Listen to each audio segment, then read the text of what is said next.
So இன்னொரு grey உல்ஸ்ன்னு MIT ஒரு organisation உருவாக்கி இருக்காங்க. கிரே உல்ஸ் என்ன சொல்றாங்கன்னா, இந்தியாவே வந்து நாங்க தான் ஆண்டது.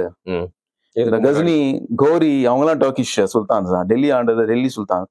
அப்புறமா வந்து பாபர் கூட டர்க்கிக்கு முங்கோல் கனெக்ஷன் தான். ஸோ டர்க்ஸ் தான் வந்து இந்தியா ஆண்டுறாங்க. ஒரு கிளைம் பண்றாங்க. இல்ல, அதுக்கு ஃபேக்ட் தானே. 1973 தான் இஸ்லாமிக் ரிபப்ளிக் அப்படின்னு ஒரு பெயரோட வருது. ஆனா மௌதூதி பிரஷரைஸ் பண்ணி 1949ல ஆப்ஜெக்டிவ் ரெசல்யூஷன் இஸ்லாம் இருக்கும் அப்படின்னு. பட் கான்ஸ்டிடியூஷன்ல இல்ல. ஆப்ஜெக்டிவ் ரெசல்யூஷன்ல இருக்கு. கான்ஸ்டிடியூஷன் வந்து அவங்க 1956 வரைக்கும் நம்மளுடைய 1937 கான்ஸ்டிடியூஷன் இருந்தது இல்லையா, கவர்மெண்ட் ஆஃப் இந்தியா ஆக்ட், அதான் இருந்தது. அப்புறமா ஒரு 1957ல ஒரு சின்ன இது 58ல நடந்தது. தென் அல்டிமேட்லி அவங்க கான்ஸ்டிடியூஷன் வந்து 1900 இந்த பார்ட்டிஷன் இவங்க பங்களாதேஷ் தனியா பிரிஞ்சதுக்கு அப்புறமா பார்ட்டிஷன். ஸோ 79ல வந்து இவங்க இந்த ஸ்டூடெண்ட்ஸா இருக்கிறவங்கலாம் இந்த ஜிஹாத்ல வந்து பார்ட்டிசிபேட் பண்றாங்க.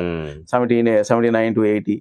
அதுல ஜமாத் இஸ்லாமிக்கு ரொம்ப முக்கியமான பொறுப்பு வந்து ஜமாத் இஸ்லாமிக்கு தான் கொடுக்குறாங்க. நாட் ஈவன் தாலிபான் அப்போ இல்ல, தியோபந்தி குரூப்ஸ் எல்லாம் இருந்தது, ஹுஜிலாம் இருந்தது 1980ஸ்ல. நான் ஹுஜிக்கெல்லாம் இம்பார்ட்டன்ஸ் கிடையாது. இம்பார்ட்டன்ஸ் வந்து ஜமாத் இஸ்லாமிக்கு தான் ரொம்ப இம்பார்ட்டன்ஸ் கொடுத்தாங்க அமெரிக்கன்ஸ். ஆல் வெப்பன்ஸ் வந்து ஜமாத் இஸ்லாமி.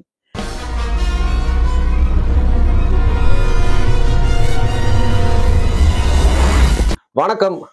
வருண் டாக்ஸ்ல வந்து நம்ம அப்பப்போ இன்டர்நேஷனல் அஃபேர்ஸ் இஷ்யூஸ் பத்தி வந்து பேசுறதுக்கு நம்ம தவறுதில்லை. இன்னும் ஒரு சின்ன கேப் எடுத்துப்போம். நிறைய கரண்ட் அஃபேர்ஸை நம்ம பேசிட்டு இருக்கிறதுனால ஒரு சின்ன ஒரு கேப் ஆயிடுச்சு. பட் அதற்கான ஒரு வாய்ப்பு வர்றப்போ அதை வந்து கிராப் பண்ணிக்கணும் அப்படின்றதுனால இன்னைக்கு நம்மளோட ரெகுலர் கெஸ்டான ஷவுகத் அலி சார் கூட வந்து ஒரு முக்கியமான இன்ட்ரெஸ்டிங் விஷயத்தை பத்தி வந்து பேச போறோம். Sir, welcome back. Thank you for calling. எப்படி இருக்கீங்க சார்? நல்லா இருக்கேன். Thank you very much. Thanks for making time. இப்போ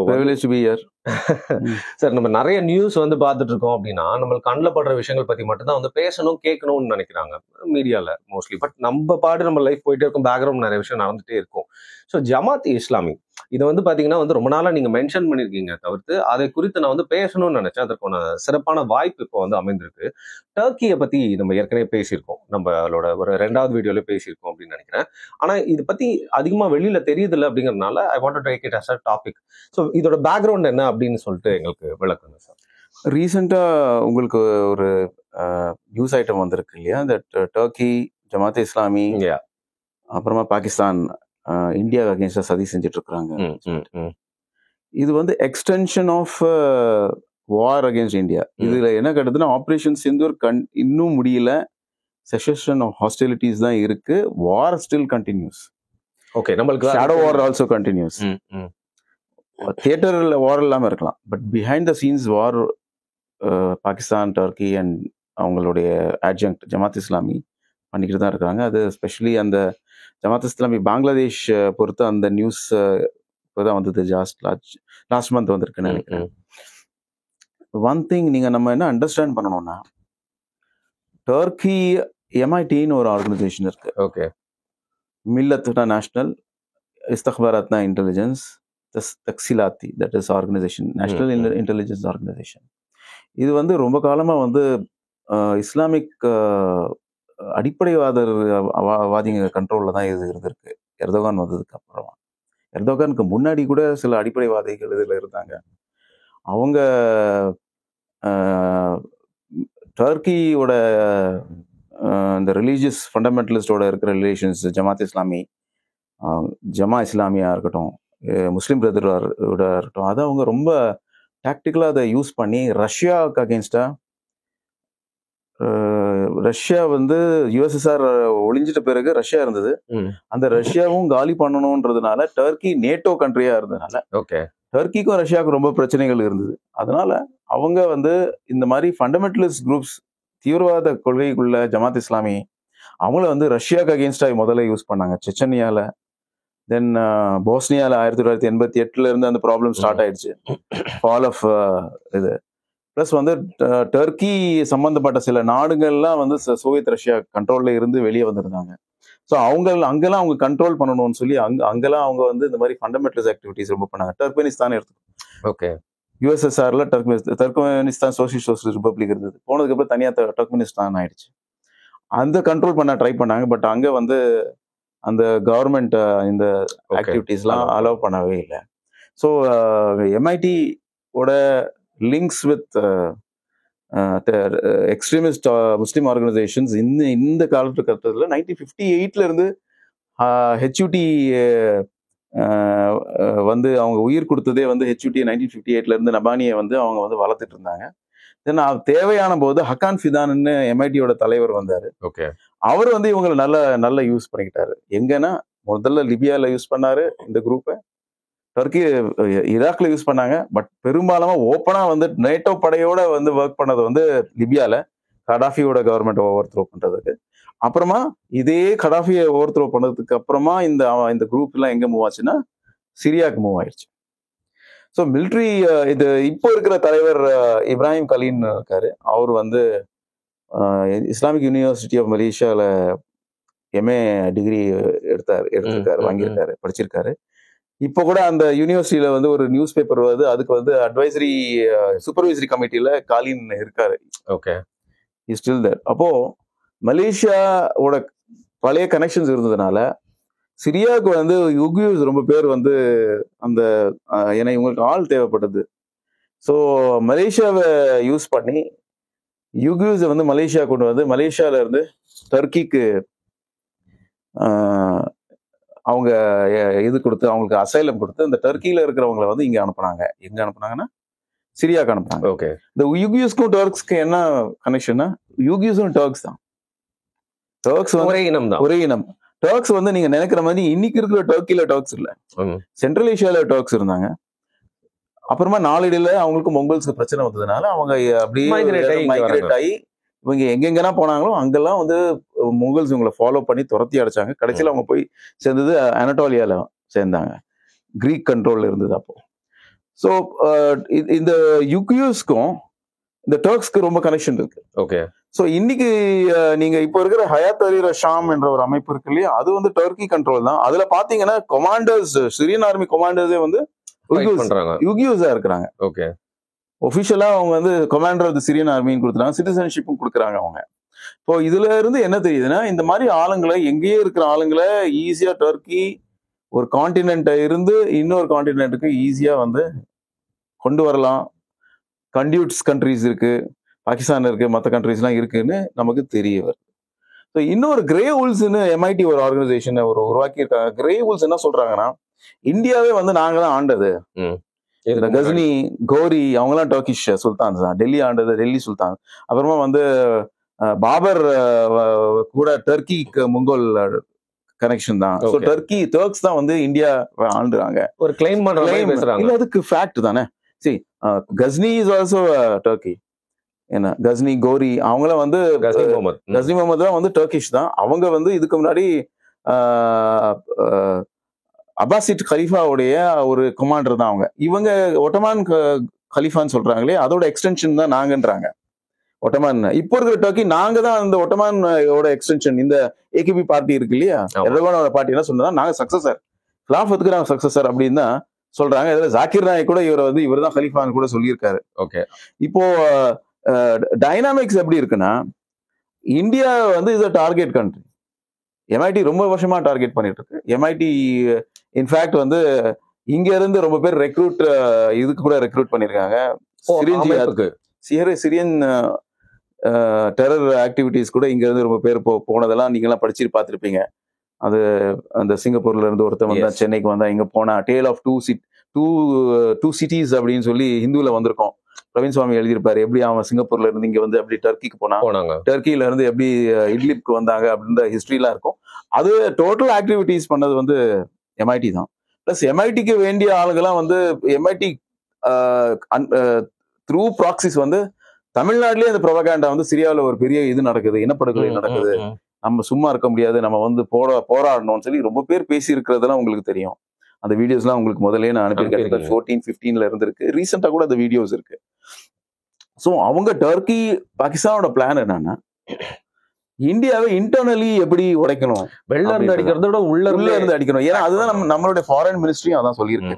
போன இன்டர்வியூலையும் நான் அதான் சொன்னேன். ஃபாரின் மினிஸ்ட்ரியே வந்து சிந்தூருக்கு அப்புறமா அவங்க சொன்னது வந்து இது டோட்டல் பஹல்காமோட தாக்குதலை வந்து இந்தியாவை வந்து கம்யூனல் கிளாஷஸ், இந்து முஸ்லீம் பிரச்சனையை உருவாக்கணும், அதுக்காக தான் இவங்க இதெல்லாம் பண்ணது, பெரிய கலவரம் வெடிக்கும் சொல்லி. ஸோ நம்மளாம் அந்த நேரத்துல everybody stood behind the flag அப்படின்னு சொல்லுவாங்க. அண்டர் த ஃபிளாக் நம்ம எல்லாம் வந்து இந்தியன் ஒன்றிணைந்து இருந்தோம். அப்போ இதை எப்படி உடைக்கிறது அப்படின்னா, வி ஹாவ் இந்த ஆர்கனைசேஷன்ஸ் மாதிரி இந்த இருக்கு இல்லையா, இங்க இருக்கிற இந்த பாகிஸ்தான்ல இருக்க ஜமாத் இஸ்லாமி. ஓகே, ஜமாத் இஸ்லாமியோட ஜமாத் இஸ்லாமி பங்களாதேஷ் பாகிஸ்தான் இருந்தா கூட ஜமாத் இஸ்லாமி வந்து ஒருங்கிணைந்த இந்தியாவில தான் உருவானது. அதுக்கு முன்னாடி அவர் பிறந்ததே வந்து ஜமாத் இஸ்லாமிய நிறுவன தலைவர் சையத் அபு அலா மௌதூதி அப்படின்னு சொல்லுவாங்க. அவர் வந்து அவுரங்காபாத் நிசாம் ஹைதராபாத் நிசாம் கண்ட்ரோல்ல இருந்து அவுரங்காபாத்ல தான் பிறந்தார். மசூத் ஹசன் ஒரு எழுத்தாளர் இருக்காரு. அந்த எழுத்தாளர் என்ன சொல்றாருன்னா, இவர் பிறந்தது வந்து அவுரங்காபாத்ல. அடிக்கடி இவர் வந்து அவுரங்கசீபோட கல்லறையில போய் அவரை வந்து அவர் ரோல் மாடலா எடுத்துக்கிட்டாரு. ஓகே, இவர் எப்படி இந்தியாவை இஸ்லாமியைசேஷன் எப்படி பண்ணாரோ அவுரங்கசீப் அப்படின்னு மசூத் ஹசனோட புக்ல இருக்கு. ஸோ அவரு 1925 இயர்ஸ்ல வந்து அல் ஜிஹாத் ஃபில் இஸ்லாம்னு ஒரு புக் எழுதுறாரு. இஸ்லாமில் ஜிஹாத் எப்படி செய்யணும் அப்படின்னு. சரி, 25 இயர்ஸ்ல தான் அந்த புக்கை எல்லாம் பப்ளிஷ் பண்றாங்க. அந்த புக்கு எப்படி எதுக்கு பப்ளிஷ் ஆகுதுன்னா, மௌதூதி வந்து ஒருங்கிணைந்த தேசியவாதம்னு சொல்லி மௌலானா மசூத் மௌலானா ஹசன் அவரு ஆரம்பிச்சிருந்தாரு காங்கிரஸோட இணைஞ்சு. இதை வந்து பிரேக் பண்றதுக்காக இது வந்து நம்ம வந்து ஹுசைன் அஹமத் மதனி அவரோட தியரியை பிரேக் பண்றதுக்காக அவர் என்ன பண்றாருன்னா, ஒருங்கிணைந்த நேஷனலிசம்க்கு எதிராக வந்து இல்ல நம்ம வந்து போர் தான் புரியணும், இந்தியா வந்து எந்த காலத்திலயும் நம்மளுக்கு அடிப்பணியாது, நம்ம அவங்க மேல வந்து இஸ்லாம் மேலோங்கி இருக்கணும்னா நம்ம வந்து ஜிஹாத் செய்யணும் அப்படின்னு அந்த காலத்துல 1925 அந்த காலகட்டத்திலே ஒரு பெரிய கம்யூனல் ப்ராப்ளமே இருந்தது. உங்களுக்கு தெரியும், இந்தியால மோப்லா ப்ராப்ளம்ஸ் இருந்தது. Then all sorts of communal issues இந்தியால இருந்தது. சுதந்திரத்துக்கு பக்கத்துல நம்ம நெருங்கி இருந்தோம். வேர்ல்ட் வார் 1 முடிஞ்ச பிறகு சுதந்திரம் அடையும். ஏன்னா early 20s மிடில் 20ஸ்ல இவரு அந்த புக் எழுதுறாரு. அது வந்து ரொம்ப பிரபலமா ஆகுது. தென் அவர் ஹைதராபாத்ல இருந்து லாகூர் ஷிஃப்ட் ஆறாரு, பத்தான்கோட் ஷிஃப்ட் ஆறாரு. அங்க இக்பாலோட ஃப்ரெண்ட்ஷிப் கிடைக்குது அவருக்கு. தென் 1940ல வந்து மார்ச்ல வந்து பாகிஸ்தான் ரெசல்யூஷன் வருது. ஸ்டேட்ஸ் பாகிஸ்தானி முஸ்லீம் மெஜாரிட்டி ஸ்டேட்ஸ்லாம் வந்து ஃபெடரேஷன் பண்ணலாம் அப்படின்னு. அதை அவர் எதிர்த்தாரு. 1941 ஆகஸ்ட்ல அவர் எதிர்த்து என்ன சொல்றாருன்னா, நீங்க வந்து முஸ்லீம் ஸ்டேட்டை தனியா பண்ணிட்டீங்கன்னா நம்ம கண்ட்ரோல் ஒரு ஹிந்து பாப்புலேஷன் போயிடும், கண்ட்ரோல் ஒரு இந்தியா கிராஸ்ப் இருக்காது. அதுக்குதான் அதுக்கு ஒரு 20-15 வருஷத்துக்கு முன்னாடி அந்த ஒரு புக் எழுதுல ஜிஹாத் ஃபில் இஸ்லாம்னு, இஸ்லாம் மேலோங்கி இருக்கிறதுக்காக நீங்க ஜிஹாத் செய்யணும், ஜிஸியா வரி வந்து இம்போஸ் பண்ணணும், அதுலலாம் இருக்கு. ஜிஸியா வரியை வந்து எக்ஸ்பிளைன் பண்ணி இப்னு தைமியான்னு ஒரு 12th century ஒரு வஹாபி ஸ்காலர் இருக்காரு, அவரை கோட் பண்றாரு. அந்த இப்னு தைமியா யாருன்னா 9/11 கமிஷனை வந்து உலகத்துல இருக்கிற எல்லா தீவிரவாத இயக்கங்களுக்கு ஆசானே வந்து இப்னு தைமியான்னு 9/11 கமிஷன் ரிப்போர்ட் கொடுக்குது. அந்த மாதிரி ஆளை இவர் கோட் பண்றாரு, ஜிஸியா ஏன் இருக்கணும். சோ இப்போ இது படிக்கிறவங்க என்ன நினைப்பாங்கன்னா, ஒருங்கின தேசியவாதத்தை நம்பி நம்ம வந்து இந்தியாவோட சேர முடியாது, ஹிந்துஸோட சேர முடியாது. முஸ்லீம் லீக் சொல்ற மாதிரி வந்து நேஷனல்லா வந்து பிரிஞ்சு nation that is majority states போயிடுச்சுன்னா இங்க இருக்கிற முஸ்லீம்களுக்கு என்ன கதி அப்படின்னு அவர் என்ன சொன்னாரு, அவர் எதிர்பார்த்ததுல ஒரு ஜிஹாதி மூவ்மெண்ட் ஸ்டார்ட் பண்ணலாம்னு எதிர்பார்த்தாரு. அவுட் அண்ட் அவுட் ஜிஹாதி மூவ்மெண்ட். பட் அவரால் அது பண்ண முடியல. ஏன்னா மெஜாரிட்டி ஜிஹாதி மூவ்மெண்ட் எங்க போயிடுச்சுன்னா முஸ்லீம் லீக் கூட போயிட்டாங்க. முஸ்லீம் நேஷனல் கார்ட்ஸ் போயிட்டாங்க. நான் அதை பத்தியும் பேசினேன். 1947 ஜனவரியில முஸ்லீம் நேஷனல் கார்டை வந்து பேன் பண்றாங்க. தென் அந்த ஹிசர் கவர்மெண்ட் வந்து கிளான்சி ஓவர் த்ரோ பண்ணி திருப்பி இந்த பேனை எடுக்கிறாங்க. Then government also falls. Total Punjab வந்து கவர்மெண்ட் கண்ட்ரோல்ல வருது. அந்த கண்ட்ரோல்ல வந்து வரும்போது ஒரு பெரிய கலவரம் நடக்குது. அது வந்து ஹிஃபாசத் இஸ்லாம் மட்டும் கிடையாது, நேஷனல் கார்ட்ஸ் மட்டும் கிடையாது, மௌதூதியோடைய ஆர்ம்டு அந்த அல்பதார் அந்த குரூப்ஸ்லாம் வந்து அவங்களும் பார்ட்டிசிபேட் பண்ணாங்க. ஸோ இந்த 1947ல அவர் வந்து ஹி அப்போஸ்டு. பட் இந்த மாதிரி கலவரம் நடக்கும்போது he was also part. Then Pakistan independence ஆனதுக்கு அப்புறமா இந்தியாவோட ப்ராப்ளம் இருக்கு காஷ்மீர்ல. இந்த காஷ்மீர் ப்ராப்ளம் வந்து அவர்கிட்ட அணுகுனாங்க. ஏன்னா அவர்கிட்ட வந்து ஆர்ம்டு இது கார்டு வச்சிருந்தாங்க. அவர் என்ன சொன்னாரு, பாகிஸ்தான் கவர்மெண்ட் வந்து ஜிஹாத் அறிவிக்காத வரைக்கும் நான் பண்ண முடியாது, புரியுது, ஸ்டேட் அறிவிக்கணும், நான் சிங்கிளா அறிவிக்க முடியாதுன்னு சொன்னோன்னே ஒரு ஆத்தரைஸ்டா வந்து பாகிஸ்தான் அனௌன்ஸ் பண்ணும்போது ஹிஃபாசத் இஸ்லாமி, அது வந்து தியோபந்த், ஒரு பாகிஸ்தானி தியோபந்தி மூவ்மெண்ட் ஒன்று இருந்தது, ஷபீர் அகமது உஸ்மானியோட. அவரு, அல் பதர், இந்த ஜமாத் இஸ்லாமியோட ஆர்ம்டு விங் எல்லாம் சேர்ந்து அந்த பட்டான்கோட், அந்த பட்டான் ஏரியால இருந்தவங்களை தான் கொண்டு வந்து இங்க வந்து காஷ்மீர்ல மறுத்துறாங்க. அது உங்களுக்கு அது என்ன ஆச்சுன்னு தெரியும். மிலிட்டரி ஆக்ஷன் நடக்குது. சோ இந்த காஷ்மீர் ஜிஹாத்ல from Pakistani point of view இவர் ஒரு முக்கிய ரோல் பிளே பண்ணியிருக்காரு. சப்சிக்வெண்ட்லி ஆல்சோ இவரோட ஆர்கனைசேஷன்ஸ் ஹிஸ்புல் முஜாஹிதீன் ஒரு பெரிய மேஜர் ரோல் செயல்பட்டுட்டே இருந்திருக்கு, இப்ப கூட இருக்கு. ஹிஸ்புல் முஜாஹிதீன் ஆலமீன் சொல்றேன், இன்டர்நேஷனல் ஹிஸ்புல் முஜாஹிதீன் தான் செச்சன்யாலையும் பாஸ்னியாலையும் நேட்டோ படைகளோட சேர்ந்து ரஷ்யாவுக்கு எதிராக சண்டை போட்டாங்க. சோ இது 1949ல இப்படி இருக்கு. சோ பஞ்சாப்ல 1949 சீஸ்ஃபயருக்கு அப்புறமா வந்து பஞ்சாப்ல வந்து சில கலவரங்கள் வெடிக்குது. 1954ல லாகூர் கலவரங்கள், அது சில அந்த அஹமதியா செக்டுக்கு எதிராக. ஏன்னா அவங்க ஜமாத் இஸ்லாமியோட குற்றச்சாட்டு என்னன்னா, குருதாஸ்பூர் வந்து மெஜாரிட்டி முஸ்லீம், அது வந்து குருதாஸ்பூர் பாகிஸ்தான்ல வந்திருக்கணும். ஆனா இவங்க வந்து அஹமதியாஸ் வந்து சென்சஸ் எடுக்கும் போது நாங்க முஸ்லீம்ஸ் இல்லைன்னு சொல்லிட்டாங்க. அதனால வந்து பாகிஸ்தான்ல இருந்து குருதாஸ்பூர் பிரிக்கிறதுக்கு காரணம் இந்த செக்ட் அப்படின்னு சொல்லிட்டு அவங்க மேல அவங்க நான் முஸ்லிம்ஸா டிக்ளேர் பண்ணணும். ஒரு பெரிய கலவரமே நடக்குது 1953. இது வந்து பாகிஸ்தானிய ஆர்மி சாதகமா யூஸ் பண்ணி பஞ்சாப்ல வந்து ஒரு பிரச்சனை ஏற்படுத்த மார்ஷல் லா இம்போஸ் பண்ணிடுறாங்க. தென் இவரையும் ஜெயில வைக்கிறாங்க. பிளஸ் இவர் வெளியே வர்றாரு. அய்யூபோட வந்து இவரோட கொஞ்சம் பிரச்சனை இருக்கு. அய்யூபும் டீடைன் பண்றாரு. பட் 1965 வார் வரும்போது திருப்பி ஒரு வந்து centre stage, catapults to centre stage. ஏன்னா இவங்களோட கார்டர்ஸ் தேவைப்படுது இந்த வாருக்கு. He comes at the same time. Mujibur Rahman ஒரு பெரிய பொலிட்டிஷியன் அங்க பங்களா ஈஸ்ட் பாகிஸ்தான். அப்போ இவரெல்லாம் சேர்ந்து ஒரு மூவ்மெண்ட் நடத்துறாங்க அகேன்ஸ்ட் மார்ஷல் லா 1965ல இருந்து. 1969-70 எலெக்ஷன் நடக்குது டிசம்பர்ல. இந்த 1970 எலெக்ஷன்ல out of 300 seats 167 seats win பண்ணது வந்து முஜிபுர் ரஹ்மானோட பார்ட்டி. ஓகே. ஆர்மி வந்து இவங்களுக்கு வந்து இந்த பார்ட்டியை கொடுக்க பவர் கொடுக்க விருப்பம் இல்லை. இந்த நேரத்துல என்ன ஆகுதுன்னா, இவரு பயங்கரமான அட்டூழியங்கள்லாம் வந்து ஆர்மி பண்ணது. அதுக்கு வந்து ஆர்மிக்கு சாதகமா வந்து இவரும் கிளம்ப இறங்குறாரு. யாரு? மௌதூதியோட. இது இன்ட்ரெஸ்டிங். இப்போ அவரு ஜிஹாது அது இதுன்னு சொல்லிட்டு முஜீபோட இருந்துட்டு, முஜீப் நியாயமான ஒரு தலைவர் 167 சீட்ஸ் வின் பண்ணிருக்காரு, இவருக்கு தான் வரணும்னு முஜீபோட சேர்ந்து சண்டை போடாம ஆர்மி அந்த காலத்துல வந்து பாகிஸ்தான் என்ற ஒரு நாடு வந்து இஸ்லாமிக் ரிபப்ளிக் கிடையாது. ஓகே. 1973ல தான் இஸ்லாமிக் ரிபப்ளிக் அப்படின்னு ஒரு பெயரோட வருது. ஆனா மௌதூதி பிரஷரைஸ் பண்ணி 1949ல ஆப்ஜெக்டிவ்ஸ் ரெசல்யூஷன் இஸ்லாம் இருக்கும் அப்படின்னு. பட் கான்ஸ்டிடியூஷன்ல இல்ல. அப்ஜெக்டிவ் ரெசல்யூஷன்ல இருக்கு. கான்ஸ்டிடியூஷன் வந்து அவங்க 1956 வரைக்கும் நம்மளுடைய 1937 கான்ஸ்டிடியூஷன் இருந்தது இல்லையா, கவர்மெண்ட் ஆஃப் இந்தியா ஆக்ட், அதான் இருந்தது. அப்புறமா ஒரு 1957ல ஒரு சின்ன 58ல நடந்தது. தென் அல்டிமேட்லி அவங்க கான்ஸ்டிடியூஷன் வந்து 1900 இந்த பார்ட்டிஷன் இவங்க பங்களாதேஷ் தனியா பிரிஞ்சதுக்கு அப்புறமா பார்ட்டிஷன் ஒரு கான்ஸ்டிடியூஷன் வருது. அதெல்லாம் இஸ்லாமிக் ரிபப்ளிக் ஆஃப் பாகிஸ்தான். அப்போ அந்நாள் வரைக்கும் அது ஒரு இஸ்லாமிக் ரிபப்ளிக்கும் கிடையாது, எதுவுமே கிடையாது. அப்ப மௌதூதி நியாயமா அவர் சொல்றாருல, யார் மேலாம் வந்து அநியாயம் கட்டமைக்கப்படுதோ அவங்களுக்கு எதிராக நான் இருப்பேன்னு அந்த புக்ல எழுதிட்டு, இந்த ஆர்மி தான் ஒரு பெரிய மேஜர் அநியாயத்தை பண்றாங்க. பிளஸ் வந்து பஞ்சாபி நேஷனலிசம் இருக்கு. அப்போ 1953லயே உருது பெங்காலி பிரச்சனை வருது. அப்புறம் ஒரு பெங்காலியை வந்து பிரைம் மினிஸ்டரா போடுறாங்க, அதை அவங்க ஹேண்டில் பண்ணிட்டாங்க. உருது ஷாவனிசமும் பஞ்சாபி எக்ஸ்ட்ரீம் ஷாவனிசம் வந்து பாகிஸ்தான்ல அதிகமா இருந்தது. அதை அவர் எதிர்த்து இருக்கணும். Because that is national attitude, நாங்க ஏத்துக்க மாட்டோம், நேஷனலிசம் இஸ் அகேன்ஸ்ட் இஸ்லாம்னு அவர் புக்ல எழுதிட்டு, அதே நேஷனலிசம் பஞ்சாபி நேஷனலிசம் வந்து ஆதரிச்சு, although he was not a Punjabi, அவர் முஹாஜிர் தான், இந்தியால இருந்து போனவர் தான். ஓகே.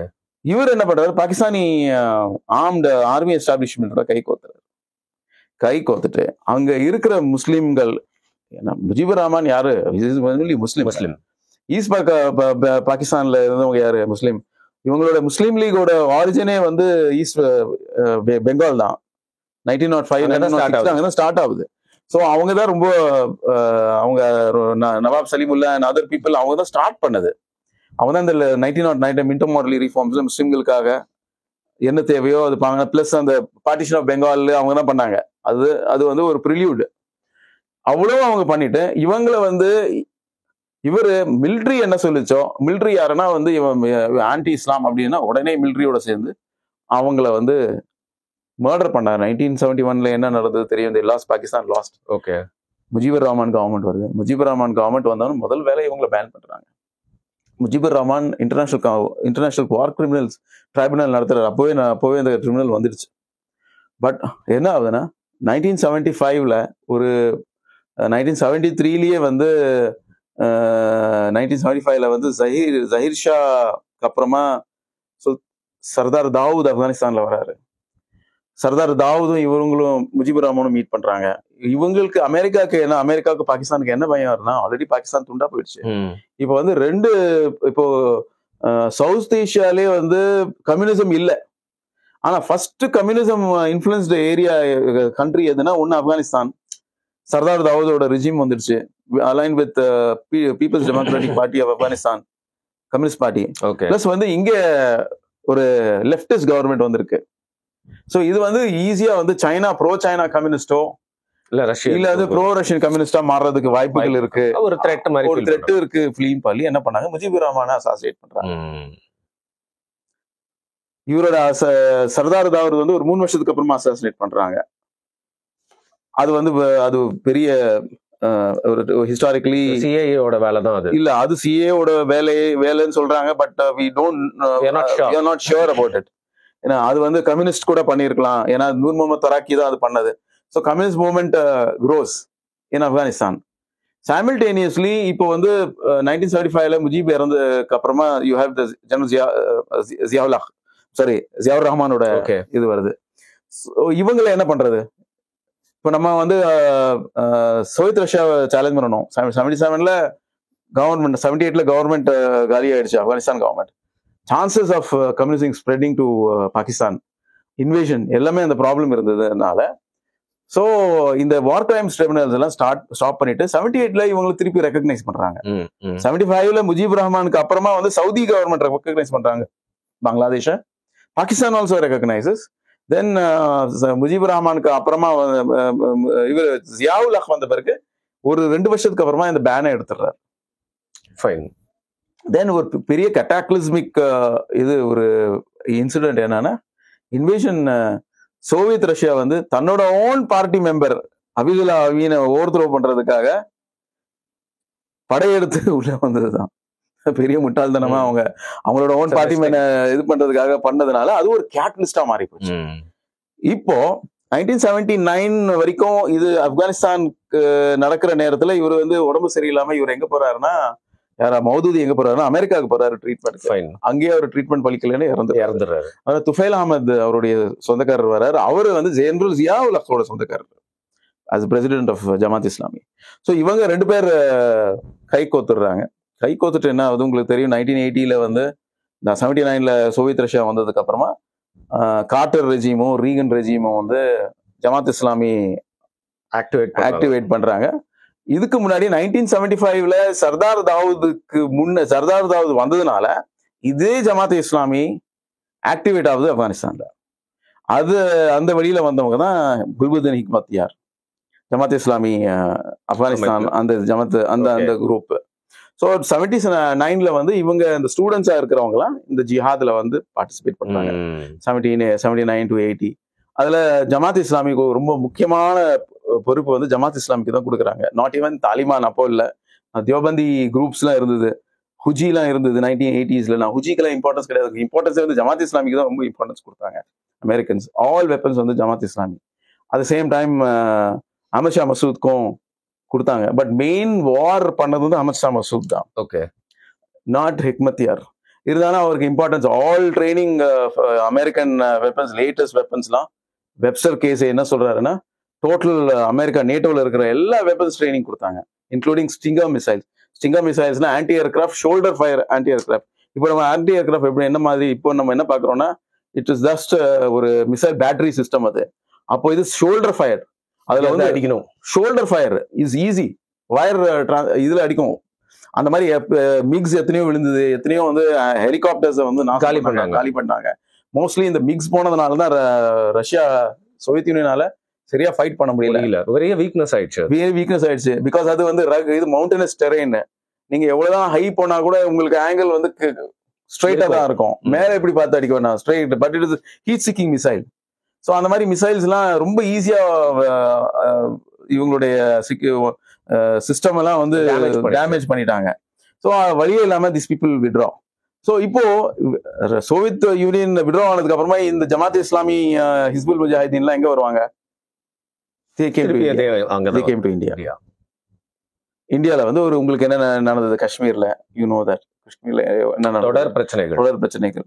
ஹிஸ்புல் முஜாஹிதீன் என்ன பண்ணாங்க? யாரெல்லாம் மர்டர் பண்ணாங்க? மீர்வாய்ஸ் மர்டர் பண்ணது அவங்க தான். இப்ப இருக்கிற மீர்வாய்ஸ் ஃபாரூக் இருக்காரு இல்லையா, ஹுரியத் கான்ஃபரன்ஸ்ல இருக்காரு. எங்களுக்கு வந்து சுதந்திரம் வேணும், அவங்க அப்பாவை கொண்டதே இவங்க தான், ஹிஸ்புல் முஜாஹிதீன் தான். So this Jamaat Islami is a big threat for India. Jamaat Islami even take இப்போ பங்களாதேஷ் எடுத்துக்கிட்டா கூட, இப்போ பங்களாதேஷ் என்ன ஆகுதுன்னா, எர்ஷாதோட ரெஜிம் வருது. எர்ஷாத் ரெஜிம்க்கு அகேன்ஸ்டா வந்து ஜமாத் இஸ்லாமி பங்களாதேஷ் பிளஸ் ஹசீனா, ஷேக் ஹசீனாவோட குரூப், அவாமி, அப்புறமா கலிதா ஜியா, அவங்கலாம் எல்லாமே சேர்ந்து இவங்களுக்கு அகேன்ஸ்டா வந்து போராடினாங்க. 90s வந்து இவங்க ஆட்சி வந்தது. அதுல வந்து ஜமாத் இஸ்லாமி பார்ட்னர் வித் ஹசீனா வாஜேத் அந்த கவர்மெண்ட்ல. ஸோ அவங்க ஜமாத் இஸ்லாமி ஆஃப் அண்ட் ஆன் வந்து பங்களாதேஷ் பாலிடிக்ஸ்ல வந்து ஒரு பெரிய ஃபோர்ஸா வந்துட்டு இருந்தாங்க, இன்ஃப்ளூயன்ஸ் பண்றாங்க. அது பண்ணது யாருன்னா, அஃப்கோர்ஸ் வேர்ல்ட் பவர்ஸ் வந்து இந்த ஜமாத் இஸ்லாமிக்கு நம்ம தேவை. ஓகே, வி நீட் கார்டர்ஸ் தேவை, நமக்கு ஜிஹாத்க்கு கார்டர்ஸ் தேவை. எங்க இருந்து வருவாங்க? பங்களாதேஷ்ல இருந்து வருவாங்க. ஸோ அந்த நேட்டோட பாலிசி வந்து நேட்டோ கேரி ஆன் பண்ணுச்சு வித் பங்களாதேஷ், ஜமாத் இஸ்லாமி பங்களாதேஷ். இப்போ வந்து கவர்மெண்ட் ஓவர்த்ரோ ஆனதுக்கு முன்னாடியே வந்து இட் வாஸ் பேண்ட். அப்புறமா இந்த கவர்மெண்ட், இந்த கலிதா ஜியாவோட கவர்மெண்ட் விழுந்த உடனே யூனுஸ் திருப்பி அதை வந்து பேன் எடுத்து ரிவோக் பண்ணிட்டாரு. இப்போ எல்லாம் பங்களாதேஷிஸ் எத்தனை பேர் போறாங்கன்னு தெரியும். லில்லி ஹுசைன் மாதிரி எக்ஸ்ட்ரீம் ஹெச்யூடி அந்த மாதிரி ஆளுங்கெல்லாம் வந்து யூனிஸை போய் பாக்குறாங்க. யூனிஸோட ஆளுங்கெல்லாம் வந்து ஹெச்யூடியில இருக்கிறவங்க இருக்காங்க, ஜமாத் இஸ்லாமியில இருக்கிறவங்க இருக்காங்க. தென் ஜமாத் இஸ்லாமி தலைவரே வந்து டில்லி ஹுசைன் பாக்குறாரு. ஸோ இந்த டில்லி ஹுசைன், நான் சொன்ன மாதிரி மலேசியால ஒரு பெரிய மீட்டிங் நடக்குது. அந்த மீட்டிங்ல வந்து சம் இந்தியன்ஸ் கூட போறாங்க. அது எதுக்கு போறாங்க கவர்மெண்ட் ஆல்சோ நோஸ் எதுக்கு போறாங்க என்ன இருக்குன்னு சொல்லி. ஸோ இது மலேசியாவை வச்சு MIT still playing a game. ஏன்னா இப்போ இருக்கிற பிரசிடென்ட் இப்ராஹிம் கலீன் வந்து பிரசிடென்ட்ல இன்டெலிஜென்ஸ் ஹெட் வந்து இப்ராஹிம் கலீன் அந்த காலேஜ்ல இப்ப கூட அந்த காலேஜ்ல ஒரு பொறுப்புல இருக்காரு. இஸ்லாமிய காலேஜ் ஆஃப் மலேசியால இருக்காரு. So they are choosing Malaysia as a launch pad against India. ஏன்னா அங்க கூட ரொம்ப ஒரு கணிசமான இந்தியன்ஸ் இருக்காங்க. ஸோ ஒரு ஹப்பை கிரியேட் பண்ணலாம், கனெக்ஷன் இருக்கணும். பிளஸ் வந்து MIT-யோட இன்னொரு ஒரு குரூப் ஒன்று இருக்கு. IHH ஓட தலைவரை வந்து யாரு மீட் பண்றாங்கன்னா, PFI தலைவர் மீட் பண்றாங்க. ஓகே, அதுக்கு ஒரு ரீசன், இந்த PFI பேன் ஆனதுக்கு இந்த IHH மாதிரியான தீவிரவாத அமைப்புகளோட இவரோட அல்கைதாவோட அட்ஜங்க் தான் அது. ஏன்னா அங்க டர்க்கிலே ரொம்ப ட்ரையல்ஸ் நடக்குது, குந்தரோட ட்ரையல்லாம் நடக்குது. அவர் சொல்றாரு IHH-ம் ISS-க்கும் அல்கைதாக்கு எந்த ஒரு வித்தியாசம் கிடையாது அப்படின்னு. அந்த ட்ரையல்லே டர்க்கில இஸ்தான்புல்ல நடக்கிற ட்ரையல்ஸ்லயே வந்து ப்ரூவ் ஆயிருக்கு. ஸோ அந்த அமைப்பு வந்து மால்டீவ்ஸ்லயும் ஸ்ரீலங்கால வெரி ஆக்டிவா இருக்காங்க. மால்டீவ்ஸ்ல வந்து அவங்க வந்து ரெஸ்கியூ ட்ரைனிங் எல்லாம் கொடுக்குறாங்க. இங்க வந்து அங்க அளவுக்கு இங்க வந்து ஸ்ரீலங்கால வந்து அவங்களுடைய ஸ்கூல்ஸ் எல்லாம் இருக்கு, ஃப்ரீ ட்ரீட்மெண்ட் கேம்ப்ஸ் அப்படிலாம் IHS அந்த அளவுக்கு பெனிட்ரேட் பண்றாங்க. பிளஸ் அந்த பெனிட்ரேஷனோட வந்து இந்த ஜமாத் இஸ்லாமியோட பெனிட்ரேஷன் இருக்கு பாத்தீங்களா. இப்ப தமிழ்நாட்டுல சென்னையில நீங்க எங்க போனாலும் இந்த புக்ஸ் வாங்கலாம். இதெல்லாம் பேன், இந்த மாதிரி எல்லாம் வியூஸ் இருக்கு. ஃபாசிஸ்ட் ஐடியாலஜி அப்படின்னு இவங்க சொல்றாங்க இல்லையா, அந்த ஃபாசிஸ்ட் ஐடியாலஜி புக்லயே வந்து இந்த மாதிரி புக்ஸ் எல்லாம் இருக்கு. கெட்டிங் பப்ளிஷ்ட் யார் பப்ளிஷரே வந்து இவரோட ஓப்பனிங் இவரை பத்தி என்ன சொல்றாருன்னா, உலகத்துல முன்னுரை எழுதும்போது உலகத்துல இருக்கக்கூடிய அனைத்து போராளி குழுக்களுக்கும் இவர் தான் தந்தை அப்படின்னு தான் எழுதுறாரு. தென் அவருடைய என்னன்னா அவர் தியாகம் பண்ணாரு, எப்படிலாம் வந்து சண்டை போட்டாரு, குளோரிஃபிகேஷன் தமிழ்லயே இருக்கு. தமிழ்நாட்டிலேயே பப்ளிஷ் ஆகுது, சென்னையிலேயே பப்ளிஷ் ஆயிட்டு இருக்கு அந்த புக்ஸ் எல்லாம். இந்த மாதிரி புக்ஸ் எப்படி நீங்க வந்து யூ ஷுட், ஏன்னா இது வந்து பப்ளிக் வரைக்கும் இந்த மாதிரி புக்ஸ் எல்லாம் போகுது, பப்ளிக்ஸ் வந்து ரேடிகலைஸ் ஆறாங்கன்னா இதை நம்ம கவுண்டர் பண்ணணும். இது என்னாச்சு, சிந்தூருக்கு அப்புறமா வந்து இந்த புக்ஸ் வந்து காஷ்மீர்ல வந்து ரேட் பண்ணி இந்த புக்ஸ் எல்லாம் வந்து பேன் பண்ணிட்டாங்க. So government of India should officially Indian publication சிஆர்பியில் பப்ளிஷ் பண்ணி இந்த மாதிரி புக்ஸ், மௌதூதியோட டிரான்ஸ்லேஷன் எல்லாமே, all books of Maududi translated in original all should be ban from India. இல்லைன்னா இந்த ஐடியா வந்து நடந்துகிட்டு தான் இருக்கும், யங்ஸ்டர்ஸ் போய்கிட்டு தான் இருப்பாங்க, யங்ஸ்டர்ஸ் நம்பி அங்க போவாங்க, அங்க வந்து என்ன நடக்கும் உங்களுக்கு தெரியும், என்ன நடந்து லைஃபே போயிடும், லைஃபும் போயிடும், இன்டர்நேஷனல் ஆர்டரும் போயிடும். இப்போ வந்து அத்தனை பேரை வந்து அவங்க என்ன பண்ணாங்க, இதே MIT என்ன பண்ணாங்கன்னா, அசாத் வந்து ஒரு பெரிய கொடூரன், அவனால வந்து எல்லாமே அழிஞ்சு போயிடுச்சு அப்படின்னு சொல்லி அந்த அசாத்தோட 1980s அசாத்தோட மிலிட்ரி இன்ஃப்ராஸ்ட்ரக்சர் இருந்தது இல்லையா, அதை வந்து டோட்டலாவே பிரேக் பண்ணிட்டாங்க. ஏன்னா அசாதோட military infrastructure anti air defence வந்து எக்ஸலண்ட் ஏர் டிஃபென்ஸ் நல்லா பண்ணி வச்சிருந்தாரு. அதுல வந்து இவனுங்களே உள்ள போயிட்டு இந்த ஹமாஸ் மாதிரி குரூப்ஸ் எல்லாம், நாங்க தான் வந்து இஸ்லாத்துக்காக போராடுறோம், அந்த ஜமாத் இஸ்லாமி பாகிஸ்தான் குரூப்ஸ் எல்லாம் அங்கெல்லாம் போய் ஃபைட் பண்ணிட்டு இருந்தாங்க. யுகுஸ் எல்லாம் போயிட்டு என்ன பண்றதுன்னா, அங்க வந்து ஆன்டி ஏர்கிராஃப்ட் மிசைல் பேட்டரிஸ் எல்லாம் வந்து இவங்களே லான்ச்சர் வச்சு அடிக்கிறாங்க. அந்த மாதிரி நான் ரொம்ப பார்த்து வந்திருக்கேன். Many of them are destroyed. அலெப்போல எல்லா இடத்துலயும் டெஸ்ட்ராய் பண்ணி இன்னைக்கு வந்து நாங்க வந்து பெரிய இஸ்லாம் வந்து ஆட்சி அதிகாரத்துக்கு கொண்டு வர போறோம்னு வந்தவங்க இன்டர்நேஷனல் டெரர் குரூப்ஸ் இது வரைக்கும் டிசைனேஷன் கூட பண்ணல. ஆனா அமெரிக்கா அவங்கள ரெகக்னைஸ் பண்ணியிருக்கு. புரியுது. அமெரிக்காவும் டர்க்கியும் சவுதி அரேபியா இவர் குழந்தை மாதிரி இங்க இருந்து அங்க பால் ஊட்டிட்டு இருக்கிறாங்க. சவுதி ரெட் கேப்லெட் வெல்கம் பண்ணி கொண்டு வராங்க. தென் அதுல வந்து ட்ரம்ப் கூட வந்து மீட் பண்றாரு. ஓ ஹி இஸ் நைஸ் பாய் அப்படின்றாரு. இவர் பண்ண எல்லா இன்டர்நேஷனல் டெரரிசம் வந்து ஒண்ணுமே இல்லாம போயிடுது. சோ நமக்கு என்ன தெரியணும்னா, இப்போ நம்ம Trump is also against as, basically against as. அந்த ஒரு ஸ்டான்ஸ். சோ அந்த ஸ்டான்ஸ்ல வந்து இவங்க எல்லாம் யூட்டிலைஸ் நேட்டோ ஜிஹாதி பாய்ஸ், யாங்கி ஜிஹாதுக்கு வந்து யாங்கி ஜிஹாதி அவங்களோட நிக்நேமா, நான் வச்ச நேட்டோ ஜிஹாதிஸ் தான் அங்க வச்சது. ஏன்னா இவங்களோட எல்லா கார்ஸ் வந்து நீங்க அந்த கார் எல்லாம் இடிஞ்சு விழுந்திருக்கும். நீங்க அங்க போய் பாத்தீங்கன்னா அமெரிக்கன் இதுதான் இருக்கும், சாசிஸ்ல அமெரிக்கன் நம்பர் தான் எழுதியிருக்கும். பிளஸ் வந்து நேட்டோ கண்ட்ரிஸோட இதுதான் எழுதிருக்கும். ஃபண்ட்ஸ் ஃபீட் பண்றாங்க, எல்லாமே ஆர்ம்டு. இன்ஃபேக்ட் வந்து 2017 வந்து இப்ராஹிம் எலவின்னு சொல்லி ISIS மொசாத் சீஃப் வந்து மெஹதின்னு ஒரு பெரிய இவர் இருக்காரு, ஜேர்னலிஸ்ட், அவர் பண்றாரு. நீங்க வந்து அவங்கள அல்காய்தாவையும் ISIS வந்து நீங்க வந்து ஆபரேஷன் தட் இஸ் நீங்க வந்து இதே கொடுக்குறீங்களே, ஹியூமனிட்டரி ஹாஸ்பிட்டல் எல்லாம் கொடுக்குறீங்கன்னா தட் இஸ் ஹியூமனிட்டேரியன், நாங்க கொடுப்போம். பிளஸ் வந்து அங்க ஹியூமனிட்டேரியன் எய்டு பண்றோம்னு சொல்லி ஒரு ஒயிட் ஹெல்மெட்ஸ்னு ஒரு ஆர்கனைசேஷன் இருந்தது தெரியுமா? அந்த ஒயிட் ஹெல்மெட்ஸ்க்கு வந்து சிரியாவும் ரஷ்யன் ஆர்மி பாம்பு பண்ணும்போது அலெப்போல இருந்து அவங்களை எவாக்குவேட் பண்ணதே வந்து IDF தான். Okay fine. அவங்களை எவாக்குவேட் பண்ணி பக்கத்துல இருக்கிற அண்டை நாட்டுல போய் விட்டுறாங்க. சோ இதுல என்ன தெரியுதுன்னா, குளோபல் ஜிஹாத் அப்படின்னு இவங்களை ஏமாத்துறாங்க இல்லையா, behind them is America. Okay, so இந்த நேரத்துல வந்து நீங்க ஏற்கனவே சொன்ன மாதிரி அமெரிக்காவும் நம்மளுக்கு எதிராக இருக்கிறதுனால இந்த இஷ்யூ பத்தி நம்ம இப்போ நாட் ஒன்லி தட்ஸ் லுக், அவங்களோட பாலிசி வித் பாகிஸ்தான் எப்படி இருக்கு பாருங்க, ரொம்ப லீனியன்ட்டா இருக்கு. அந்த கண்ட்ரியோட இருக்கவே முடியாது. அது வந்து ஒரு பெரிய குரூசிபிள் ஆஃப் டெரர் அப்படின்னு சொல்லுவோம். அதோட பாலிசி அவங்க எல்லாம் ரொம்ப நல்லவங்க, they are very good. நம்மள வந்து சொல்லி கொடுக்குற மாதிரி இல்ல, ஒண்ணுமே இல்ல, just you be peaceful with do trade அப்படின்னு. யாரோட ட்ரேட் பண்ண முடியும்? மர்ச்சன்ட் ஆஃப் டெத்தோட ட்ரேட் பண்ண முடியாது நம்ம. இல்ல இதை வச்சு அரசியல் வந்து அமெரிக்கா பண்ணுது. அது வந்து பிளஸ் வந்து ஹசீனா ஷேக் ஹசீனாவோட கவர்மெண்ட் வந்து கவுழ்த்ததே அமெரிக்கா தான் வித் HUT அந்த மாதிரி. அந்த ஏன்னா அந்த அம்மா என்ன பண்ணாங்கன்னா 1971 யார் யார் தியாகிகள் இருக்காங்களோ அவங்களுக்கு கொடுக்கணும்னு சொல்லி தான் கொண்டு வந்தாங்க. அதுல இருந்து ஸ்டார்ட் ஆகுது. அது எப்படி ஸ்டார்ட் ஆகும்? அது யார் எதிர்ப்பாங்க? எவன் வந்து இதை நாங்க ஏத்துக்கலையோ, இது 1971 வார் ஆஃப் லிபரேஷன் கிடையாது, ஆன்டி இஸ்லாமிக் வார் அப்படின்னு மூல செலவு வந்து ஜமாத் இஸ்லாமி பங்களாதேஷ்ல செஞ்சிருக்கு. அவ்வளவு ப்ராப்ளம்ஸ் இருந்து கூட இங்க ஈஸியா பண்ணலாம். இங்க அவங்களோட புக்ஸ் ஆல்ரெடி கலோர், எங்க வேணாலும் அவங்க புக்ஸை நீங்க பார்க்கலாம். நீங்க கொடுத்துருக்கிறது வந்து பாத்தீங்கன்னா வந்து இந்த பேக்ரவுண்ட் மட்டும் இல்லாம சென்னை தமிழ்நாட்டுல இது எப்படி அஃபெக்ட் ஆயிருக்கு அப்படிங்கிற மாதிரி வந்து சொல்லியிருக்கீங்க. எனக்கு என்ன இன்னைக்கு வந்து ஐ ஃபீல் குட் அபவுட்னா, யாருமே இது வரைக்கும் தமிழ்ல ரீஜனல் லாங்குவேஜ்ல அதை பத்தி பேசல, அதை பத்தி நம்ம இன்னைக்கு பேசியிருக்கோம் அப்படின்னு தான் எனக்கு வந்து தோணுது. ஸோ இப்போ இதோட முன்னெடுப்பு அடுத்தடுத்து என்ன வரக்கூடிய விஷயங்கள் என்னன்னு பாத்தீங்கன்னா, இப்போ வேர்ல்ட் பாலிடிக்ஸ் நீங்க சொன்ன மாதிரி ஆபரேஷன் சிந்தூர் வந்து ஷேடோவா நடந்துட்டு தான் இருக்கு. நடந்துட்டு தான் இருக்கு. அமெரிக்காவுக்கு நம்ம மேல இருக்கிற அந்த ஸ்டாண்ட் பார்வைங்கிறது மாறி இருக்கு. ஸோ இதோட எக்ஸ்டென்ஷன்ல வந்து நம்ம அடுத்த வாட்டி மீட் பண்றப்போ வந்து அமெரிக்காவை பேஸ் பண்ணி எனக்கு நிறைய கேள்விகள் கேட்கணும்னு தோணுது. அது ஒரு தனி தலைப்பா நம்ம வந்து பண்ணா ரொம்ப சிறப்பா இருக்கும் அப்படின்னு இருக்கு. இன்னைக்கு நீங்க கொடுத்த இந்த டீப் இன்சைட்ஸ்க்கு வந்து thank you so much for your time and your information. Thanks for calling me. Yeah.